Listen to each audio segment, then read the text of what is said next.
Olá, seja bem-vindo, bem-vinda a mais uma live da Faculdade Boas Novas, nesse mês de abril, um mês especial, em que falamos sobre a conscientização do autismo. Um mês em que refletimos a respeito das características de como podemos incluir cada vez mais esse tipo de características, pessoas que têm o transtorno do espectro autista. Eu estou aqui ao lado do Samuel Gaú, nosso companheiro aqui das lives da Faculdade Boas Novas. Tudo bem, Samuel? Tudo ótimo, é um prazer estar aqui nesse momento super importante de conscientização. A gente percebe que cada vez mais é necessário falar sobre esse tema e discutir essa realidade. Viu? E é necessário a gente aprender sobre esse assunto. Exatamente. Falava agora há pouco, né? Eu preciso saber cada vez mais, porque eu estou muito interessado nessa temática, diz respeito à minha realidade, então eu sou muito interessado em saber disso. Você que está em casa, já deixa o like aqui, compartilhe essa live com quem se interessa por essa temática, porque a gente vai hoje receber esses conhecimentos necessários com um especialista que nos acompanha hoje. Nós estamos com o professor da Faculdade Boas Novas, Davi Azulay Azevedo. Falei certo, professor? Falou certinho. Bem-vindo ao podcast da Faculdade Boas Novas. Obrigado. Para mim é uma honra estar aqui, né? Samuel, professor Hernan, tá? Falar sobre autismo para mim é muito importante, tá? Esclarecer, tirar dúvidas, né? Às vezes a gente tem uma curiosidade ali. No início aqui da entrevista, a gente conversando, alinhando alguns pontos, e o Hernan falou, isso daí faz muito parte da minha realidade, né? Gostaria de saber mais, eu tenho interesse mais de saber sobre o autismo, né? Então, muito importante levar a informação adiante, né? Perfeito. E que bacana, né? Que a gente está aqui, né, dessa maneira, o podcast permite isso, essa modalidade, né? Fazer um bate-papo, que você vai falar para a gente coisas que eu poderia dizer. Não, ele vai dar uma aula para a gente sobre o que se trata, né? Mas de uma maneira mais descontraída, conversada, em que todo mundo consiga aqui tirar as dúvidas que tem. Primeiro, vamos conceituar do que se trata o transtorno do espectro autista. O que é o TEA? Então vamos lá, como o nome já diz, né, transtorno do espectro autista, né? E aí, o que é esse espectro, né? Como que a gente pode conceituar o autismo hoje, né? Eu sempre digo nas minhas palestras, para os meus próprios alunos, que quando a gente se fala de autismo, a gente não se fala só de autismo em si, mas nós falamos de autismos, porque são vários, tá? Então, professor, eu tenho uma demanda de uma criança que é autista, ou então um parente, um sobrinho, ou até meu próprio filho, é igual ao outro? Não, tá? Ele pode estar dentro do espectro, ele pode ter nível de suporte 1, 2 e 3, eu acredito que lá na frente nós vamos entender um pouco mais sobre isso, tá? Mas não é igual, tá? Não é igual. Então, o espectro é isso, cada criança vai ter uma singularidade, tá? Ela vai ter uma resposta comportamental completamente diferente uma da outra, tá? Cada uma é única. Cada uma é singular, não tem como comparar. Mas o meu filho faz isso, e o meu não faz, ele é suporte 1, não tem como comparar, tá? Não é uma caixinha. Ele está dentro do espectro, ele está dentro do espectro do autismo, só que é singular, ele é único, tá? Ele é uma identidade exclusiva. Ele tem uma identidade exclusiva, tá? E também tem ali as coisas tão exclusivas quanto a própria personalidade da criança, que eu acho que tudo isso vai se misturar ao TEA, né? Própria personalidade da criança. E aí, para a gente começar a falar de autismo, né, um tema muito importante, um tema muito atual hoje, que está se discutindo muito, e a gente precisa fazer essa inserção, né, do autismo, é falar que o autismo não é uma doença. É deixar bem claro para todos que estão nos assistindo aqui no YouTube, tá, que o autismo não é uma doença, tá? O autismo é um transtorno do neurodesenvolvimento, tá? E ele é acompanhado por padrões repetitivos, movimentos estereotipados na criança, dificuldade na fala, interação social, tá? Davi, meu filho tem todas essas características, é autismo? Aí eu preciso avaliar, tá? Não é assim, fecha o diagnóstico. A gente não vai chegar lá, fechar o diagnóstico, muito menos patologizar essa criança, tá? Eu preciso passar por uma avaliação multiprofissional, tá? Eu estava vendo o seguinte, agora que você fala nessas características, né? É até interessante que toda vez que se fala sobre sinais de autismo, ou até de TDAH mesmo, todo mundo ao redor começa a se identificar. Sim. Automaticamente, caraca, eu faço isso aí, eu faço aquilo ali. E já começa a despertar aquela curiosidade. Mas não é dessa maneira, é muito diferente. Existem questionários e mais questionários, equipes multidisciplinares, pessoas que lidam com a criança, com o adulto, em ambientes laborais, em ambientes escolares, na própria família, que vão responder questionários para daí sim se rastrearem esses sinais. Eu gostaria que você falasse também um pouco, professor, sobre esses sinais, essas características, né? E depois a gente fala sobre os métodos e procedimentos de diagnóstico. Sinais do autismo, né? Sinais precoces no autismo. Hoje, nós conseguimos identificar o autismo até 18 meses já, tá? Então, é muito rápido. E ele deve ser rápido para fechar o diagnóstico o mais cedo possível, né? Eu sempre digo que o diagnóstico é só um papel, né? Mas a criança, o que ela precisa ter? Ela precisa ter esse acompanhamento terapêutico, tá? Esse acompanhamento multiprofissional, tá? Do médico, que é o neuropediatra, e aí a equipe multiprofissional, né? Provavelmente psicólogo, um TO, um fono, tá? Se provavelmente for nível de suporte 2, tiver dificuldade com fala, ou 3, tá? E aí ele ter esse acompanhamento do profissional especializado, tá? E aí, fechando esse diagnóstico, como é que a gente pode avaliar alguns sinais precoces do autismo, tá?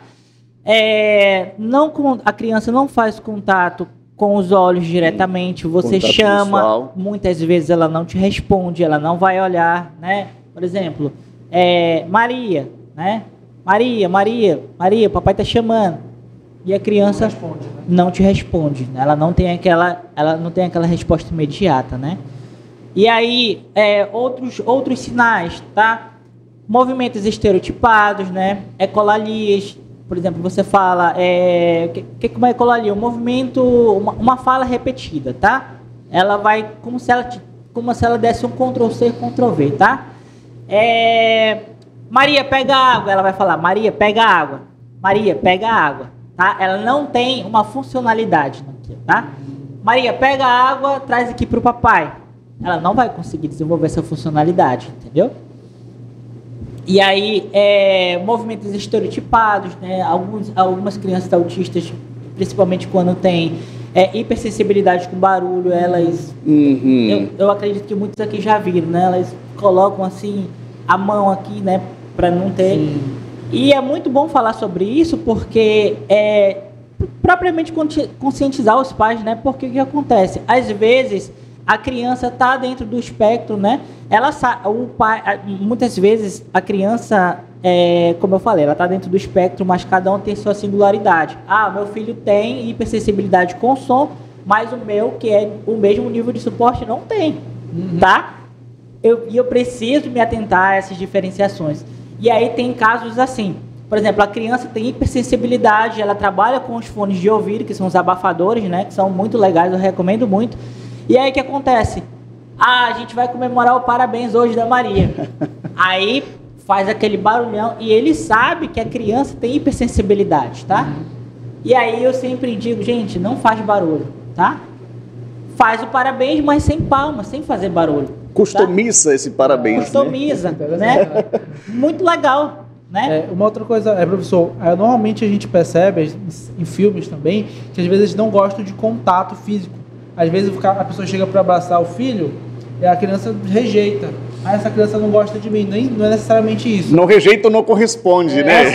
Essa semana, muito bom, Samuel, essa tua fala. Essa semana eu recebi um pai e aí ele falou assim, mas eu sei que meu filho tem amor por mim. Obviamente, é o pai e a mãe. Eu falei, só que tem uma grande diferenciação aí. Ele te conhece, né? Ele sabe que você é o pai e ele sabe que é a mãe. Ele sabe que tem pai e mãe, né? Então o que acontece? Obviamente que ele não vai ter um contato próximo com alguém que ele não conhece, ele não vai. Até mesmo crianças que não são atípicas, crianças que são típicas, elas já vão ficar meio de canto assim, porque elas não conhecem, né? Para elas é um estranho, né? E às vezes a criança não consegue ter esse contato com a professora, né, mais próximo, e aí a professora tenta ter uma aproximação maior com essa criança, e aí ela retrai, né? Ela, não, eu só conheço meu pai, então eu só vou abraçar meu pai, ou então eu só conheço minha mãe, eu vou abraçar minha mãe, ou minha avó, né? Então você chega para abraçar e a criança, ela te rejeita, né?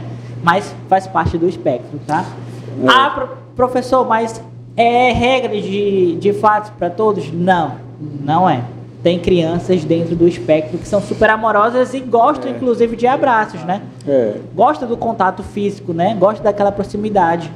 Até mesmo com estranhos que não tem esse vínculo social mais forte, esse elo mais forte, mas não, é uma via de fato, tá? É tão diferente que de menino ou homem para mulher também tem diferenças, né? Estava falando agora com o professor sobre o caso, né, da minha filha, que tem diagnóstico de TDAH já faz muitos anos e o autismo veio recentemente, o diagnóstico também.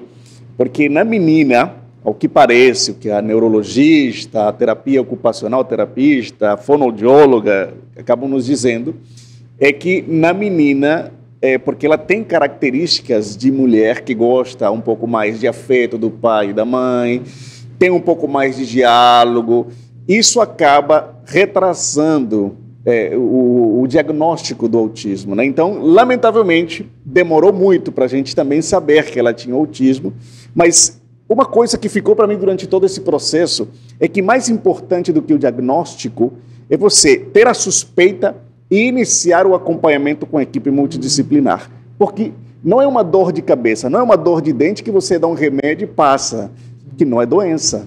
Então, tem que ter. Claro, se tiver uma medicação, obviamente você vai fazer com todas as precauções, mas o acompanhamento acho que é a coisa mais importante que tem aí, né? Quando a gente traz essa demanda de autismo, né, e falando para todos que estão nos assistindo, Hernan, é muito importante trazer algumas pontuações, né? E uma delas é o apoio da família, né? Então, a partir do momento que eu recebo, ou pelo menos que eu tenha suspeita do diagnóstico, a família retrai. Eu não aceito isso para o meu filho. E é aí que começa a grande dor de cabeça, tá? Por quê? Porque o trabalho ele vai ser com a família, tá? Eu preciso coletar os dados que a família vai me trazer dessa criança, tá? Não consigo fazer o trabalho sozinho. Eu preciso desenvolver o trabalho com a família do meu cliente, tá? Com a família do meu paciente. Então, o que vai acontecer? É um trabalho conjunto, né? Então, conscientização, o próprio pai saber mais sobre o que é o autismo, né? Preciso tirar todas as dúvidas, né? E claro, necessário, né? Tanto no privado quanto na rede pública. Ele precisa tirar todas as dúvidas do que é o espectro, né? Do que é o autismo, né? Quais são as características? Eu vou precisar, o meu filho vai precisar entrar com uma intervenção medicamentosa, né? Como é que vai ser isso, né? Aí depois que eu fechar o diagnóstico, quais são os próximos passos, né? Então, às vezes, os pais eles não aceitam esse diagnóstico, né? Só que o autismo, como a gente começou a conversar quando iniciou o podcast, né? Ele é para a vida toda, né? O autismo não tem cura. E ele não é uma dor de cabeça, que a gente está com uma dor de cabeça, a gente está gripado, a gente vai lá, toma um Benegripe, um Resfenol, e na semana que vem tá tudo ok. Ele é a vida toda. Né? Tem que aprender a conviver com aquilo, né? Aprender a conviver, né? Principalmente os pais, para dar esse apoio para a criança, né? E aí a criança, é muito importante lembrar que essa criança, ela vai crescer, né? Ela não vai... Porque hoje é muito comum que a gente fale de autismo com crianças de idades até 7 anos. O autismo até 7... Gente, o autismo não é até 7 anos. O autismo é a vida toda. E aí, às vezes, a gente acaba deixando um pouco de lado o autismo na vida adulta, que hoje a gente vai falar sobre o mercado de trabalho também, né? O autismo na vida adulta, que aí é quando esse adulto ele vai crescer, obviamente, ele vai estar inserido dentro do mercado de trabalho, ele chega na universidade, né? E aí ele vê uma realidade completamente diferente daquilo que ele viu na escolinha, né? Com os professores, com o apoio da família, e aqui ele meio que está só, né? Só entre aspas, ele tem todo o apoio psicopedagógico, né? Todo o apoio da universidade. Mas aqui ele não tem mais a mãe, ele não tem mais o pai, né? Então é ele por ele mesmo, né? E aí eles apresentam algumas dificuldades e a universidade está lá para ter o amparo, logicamente, desse adulto, né? Hoje, né? Então a gente não pode esquecer que o autismo é para a vida toda, né? Tem assim, quando a gente fala da vida adulta do autismo, né? O Samuel havia falado agora há pouco sobre o mercado de trabalho, né? Que a gente precisaria ter também esse cuidado, né? Porque a gente é a percepção, né? O mercado de trabalho ele já costuma ser agressivo e às vezes destrutivo para a pessoa sem nenhum tipo que é neurotípica. Neurotípica. Uma pessoa que tem um transtorno toda uma vida diferente, porque tem uma forma de pensar, de ver o mundo, rotinas diferentes, manias, tudo diferente. Deve ser muito desafiador. E assim, é uma percepção que eu tenho aqui. Por não se falar desse tema, ou por se ter um preconceito muito grande, as pessoas acreditam que o autista ele não tem competência e qualificação para estar exercendo uma função, né? E a gente não conhece, não discute, e esse tema fica dessa maneira, né? Um dos objetivos desse podcast é justamente dessa conjunto de lives, né? É falar, não, o autista ele tem competência, ele tem qualificação, e você pode contratar que ele vai executar a atividade talvez melhor do que uma pessoa atípica. Isso é verdade. Faz parte dessas características, né? Eles têm a dificuldade social, mas se encaixam. É muito bom também a gente começar a desconstruir esses tabus, né, em relação ao mercado de trabalho, porque eu tenho um autista adulto já, né? Hoje ele tem por volta de 22 para 23 anos, né? Hoje ele está inserido dentro do mercado de trabalho, né? E aí aconteceu uma situação pessoal com ele. O que aconteceu? Era uma rede de supermercado, tá? E um dos clientes gritou com ele, né? E ele estava sem a identificação, sem o cordão, né? Sem a fita que identifica que ele era um autista, né? Então, mais uma vez, reforçando aqui para os pais que estão nos assistindo, o autismo não tem cara, né? Mas eu acho que ele tem cara de autismo. O autismo não tem cara, tá? O autismo não tem cor, tá? Então, é muito legal que a gente quebre esses tabus. E aí, um dos clientes lá gritou com ele e ele automaticamente começou a se desregular, né? E aí foi todo um problema, né? A empresa foi notificada com processo judicial, né? E aí, o que aconteceu? Também entra na questão do próprio capacitismo, né? Algumas empresas não têm vagas para pessoas neurodivergentes, só contratam pessoas típicas, né? E o que acontece? Quando o gerente ou quando o encarregado por aquela vaga, ou propriamente o RH, chega com uma demanda de uma vaga para uma pessoa neurodivergente, para uma pessoa autista, mas esse trabalho ele não vai poder executar não, porque ele não sabe. Ele não tem capacidade para desenvolver esse trabalho que eu vou pedir, tá? Já rotula automaticamente. Já fechou, já fez um X ali, né? Já faz. Não tem capacidade nenhuma, o próprio capacitismo, né? E como o Samuel trouxe pra gente, é muito bom pensar nessas habilidades, né? Hoje, por exemplo, eu tenho autistas que têm habilidades incríveis, né? Eu queria até emendar isso, porque tem o autismo aqui, vou até ler, autismo de alto rendimento, né? Que são aqueles superdotados, ou que se conheciam como superdotados. Hoje a gente fala muito sobre a superdotação, né? E hoje eu tenho, por exemplo, autistas com QI elevadíssimo, né? Não que as outras não tenham, né? Mas eles têm essa superdotação. E o que acontece? Às vezes tem crianças autistas de 4, 5 anos que o que acontece? Elas têm já falam 3, 4 idiomas. Né? É muito comum. É muito comum, tá? E aí elas já vão para o mercado de trabalho, principalmente se for aqui em Manaus, se ela for inserida dentro de uma empresa, por exemplo, do Distrito Industrial, ela vai sair na frente de muita gente. Porque hoje, por exemplo, se você domina o inglês, né? Você já tem... É verdade. Você já passa na frente de muita gente, obviamente, né? Então, às vezes, a criança ela vai saber falar inglês, ela vai saber falar francês, ela fala alemão. E eu recebo várias demandas diárias que, às vezes, as crianças... que o cérebro tem a neuroplasticidade, né? O cérebro está em constante desenvolvimento, principalmente agora. Então, eu sempre reforço para os pais como é importante estimular. Se o teu filho tem uma habilidade para inglês, estimula, coloca ele numa escola, potencializa essa habilidade do teu filho, tá? Porque vai ser muito bom para ele. E o que acontece? Ele tem uma habilidade de inglês, provavelmente ele vai falar só inglês em casa. E aí alguns pais relatam essa dificuldade, né? Meu filho aprendeu espanhol, meu filho fala inglês fluentemente, né? Através do YouTube, mecanismos de tecnologia. Jogos, o que ele... E eu não sei falar nada. E a criança começou a descascar o inglês e o espanhol, e o pai Sabe? Começando a apresentar essa dificuldade. São os desafios que às vezes estão por trás, que são os desafios dos pais e das mães são atípicas. São os desafios que eu sempre digo que a maternidade atípica traz pra gente, e a paternidade também. Aí é uma coisa importante, identificar a aptidão, identificar aquilo com o qual ele se caracteriza. É um desafio, porque o pai e a mãe atípica também sofrem, né? Eles sofrem todas as situações, as diferenças, o preconceito, que a criança especial, ela não percebe às vezes que está sendo olhada de mau jeito, que estão com preconceito. Quando ela tem se desregula em lugares públicos, se joga no chão, as pessoas acham que é briga. Então os pais que são adultos percebem isso e sofrem muito com todo o que acontece, com todo esse julgamento, com todo esse preconceito. Mas eu queria aqui até resgatar. Esse aqui é o cordão girassol, né? É um cordão importante, porque ele traz deficiências ocultas. O do autismo é o xadrez, então os dois estão sendo muito utilizados, né?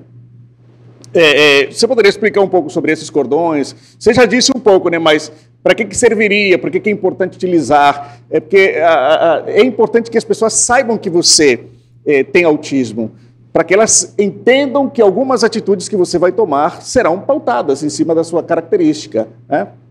Sim, os cordões eles são acompanhados pela carteirinha, né, que é a CIP, e aí é muito, muito, muito importante que a tua criança use, tá? Professor, mas ele vai ser ainda mais, ele vai sofrer ainda mais preconceito?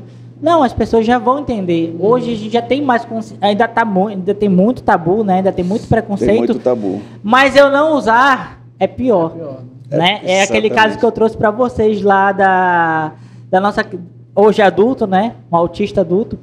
E aí ele não tava com a identificação, né? Então, como é que eu vou identificar se o autismo não tem cara, né? É muito mais difícil, né? Então o cordão, o acesso é bem melhor, né? Opa, é autista. Eu preciso medir 1000 vezes as palavras antes de falar alguma coisa, tá? Então as próprias pessoas já vão ter aquele break, já vão se freando, né? Já vão se policiando em relação a algumas atitudes, tá? Aqui na Faculdade Boas Novas nós temos várias pessoas com autismo, né? Só no curso de jornalismo, que é um curso que eu coordeno, nós temos autista de manhã. Eu comentava contigo que é um curso que atrai muito, né? Nós temos, sim, um índice de alunos com autismo muito alto. O Paulinho é egresso, né? Também faz parte dessa série de podcasts, né? Paulinho tem autismo. E a gente vê a curiosidade de como as coisas vão mudando, evoluindo, talvez. E talvez isso em 3 anos. Porque há 3, 4 anos eu não via tantas crianças com um cordão identificando a sua condição, o seu autismo, a sua deficiência oculta. Mas agora, de manhã, eu já recebo alunos que chegam com o cordão e eles já se apresentam na minha sala. Tudo bem, professor? Aí o aluno nosso, Cleverson, né, ele falou bem assim para mim. O senhor viu o meu cordão? Ele já automaticamente... É muito interessante quando um autista se apresenta dessa forma, né? Que para ver que o preconceito está realmente na cabeça da sociedade, né? Porque o próprio indivíduo com autismo, ele tem o prazer de falar. Exatamente. Ele tem o prazer de falar, oi, eu sou fulano e eu tenho autismo, né? Eu preciso que você me conheça um pouco mais. É interessante que ele respondeu, eu falei, tudo bem com você? Oi, você viu o meu cordão?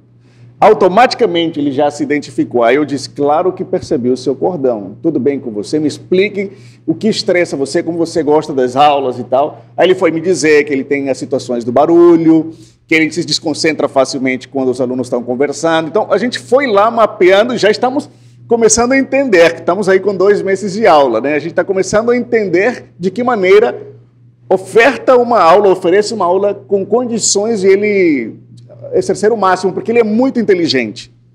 Muito importante falar sobre o autismo na educação universitária, Hernan, é trazer alguns pontos, né? Por exemplo, tem alunos, né, com autismo na Faculdade Boas Novas. O que acontece?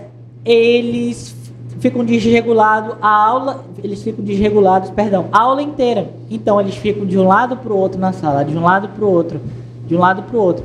Tem alguns professores que não sabem como lidar, não sabem como agir. Para isso que a gente tem o NAAB aqui dentro da Faculdade de Boas Novas, né? E aí o que acontece? Só que esse aluno, ele está absorvendo tudo que o professor está falando, né? Está.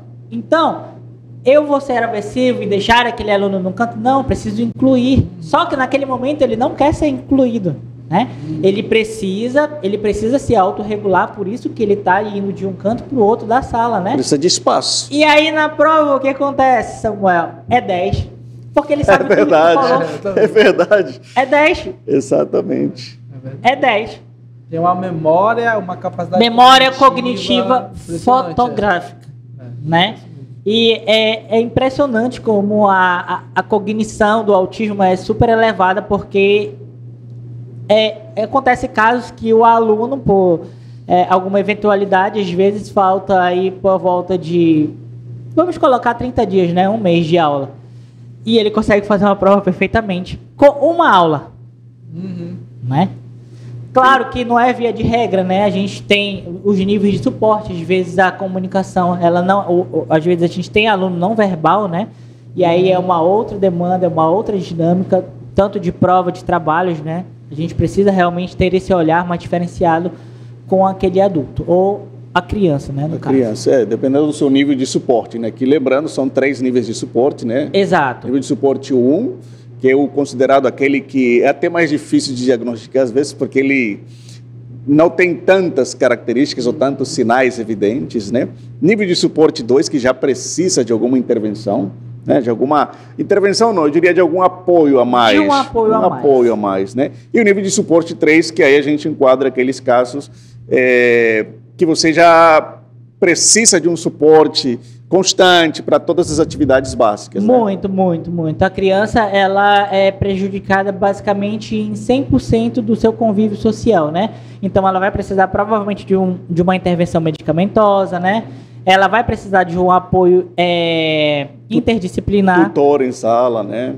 Um ATE, por exemplo, em sala de aula, né? Que hoje a gente tem projetos de lei, né? Já praticamente a obrigatoriedade de ATEs em sala de aulas, né? Que é o acompanhante terapêutico, e assim a gente vai desenvolvendo esse processo, né? Então, às vezes, a criança... É muito legal quando alguns pais trazem algumas demandas, né, de crianças típicas, porque, às vezes, na própria família, por exemplo, uma família com 3 pessoas. Então, de 3 pessoas, 2 são atípicas e uma não é. Né? Nossa. Então é incrível, dentro da mesma família, eu sempre digo, né, da mesma placenta, saiu da mesma mãe, 2 são atípicas e uma não é atípica, né? Aí às vezes a gente tem aí uma família com 2 meninos e uma menina, 2 meninos autistas e uma menina típica, né? E aí é muito legal porque, de uma certa forma, é uma maternidade, é uma paternidade atípica, né? Então, a criança típica, ela acaba entrando nesse universo, né? Então, ela entra como uma âncora, ela entra como um apoio para os irmãos, né? Ela vai dar aquele suporte, né? Claro, obviamente que eu não vou colocar aquele fardo. Tu precisas ajudar os teus irmãos, né? Mas ele já compreende. Ele já compreende, né? Olha, o humano, né? Uma forma mais carinhosa que a gente tem. O humano ou a mana, ele tem uma maneira de enxergar o mundo de uma forma diferente, né? A capacidade dele de interpretar algumas coisas, de atender comandos, não é igual à sua, né? E a gente precisa entender isso, né? Não vai ser igual à minha, né? E a gente vai fazendo esse trabalho de conscientização diária. E eu sempre digo, o mês de abril de conscientização é o mês que foi escolhido para o autismo. Mas o autismo são todos os dias. E por que é todos os dias? Por que eu gosto tanto de reforçar isso? Porque o autismo é a luta diária das famílias. E só quem... Eu sempre falo, né? Só quem vive, só quem passa sabe da demanda, né? Principalmente se for uma demanda sua, se for uma realidade sua, que no caso do professor Hernan, né? São as lutas diárias, são os preconceitos, são os estereótipos, né? São os achismos, né? Hoje na internet está cheio, né? Ai, não, eu acho que o teu filho tem autismo. Vai logo ver isso, tá? Ou então ao contrário, eu acho que teu filho não tem nada. Eu acho que tu tá exagerando. Não tem nada, né? Eu coloquei, inclusive, numa palestra, né? Em vez de... era um incentivo, né? E eu espero que esse incentivo dê certo. Em vez de tanta gente falar tanta coisa sem nexo, sem sentido, né? E falar, isso daí é só uma besteira, né? Eu acho que tu tá exagerando. Isso aí é só uma besteira. Ou então, por exemplo, assim, pessoas muito religiosas, Deus vai curar o autismo, tá? Sim. São outras demandas, são vertentes de realidades assim que a gente tem, né? Crenças, sim, da sociedade. Crenças da sociedade. E é tipo assim, não, tu tá inventando. Teu filho não tem nada. O que ele tem? Ele tem só uma birra. Tu só estás inventando isso para ganhar o benefício, tá? Porque ainda tem isso, né? Quando a criança é laudada, né? Ela tem direito do benefício de prestação continuada, né?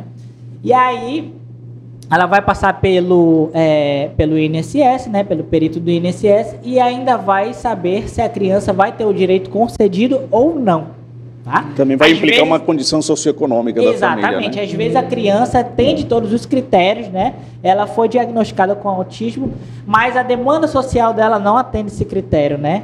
E aí tem um caso da renda familiar, né? E por aí vai, tá? Perfeito.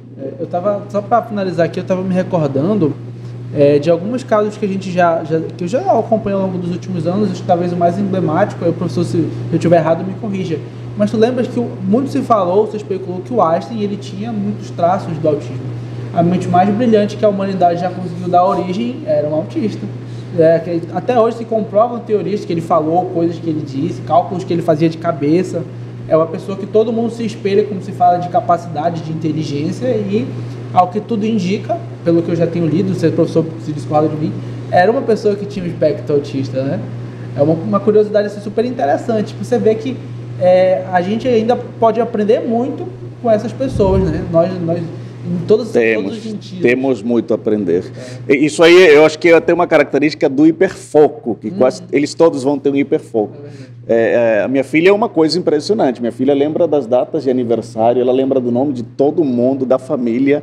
Tem pessoas que não são nem da família, mas são próximas, e ela lembra do nome dela, das esposas, dos filhos, dos primos, de todo mundo. Então, ela é hiperfocada em conhecer pessoas, em saber todo mundo. Eu não tenho a capacidade de decorar essa quantidade de nomes, por exemplo, entende?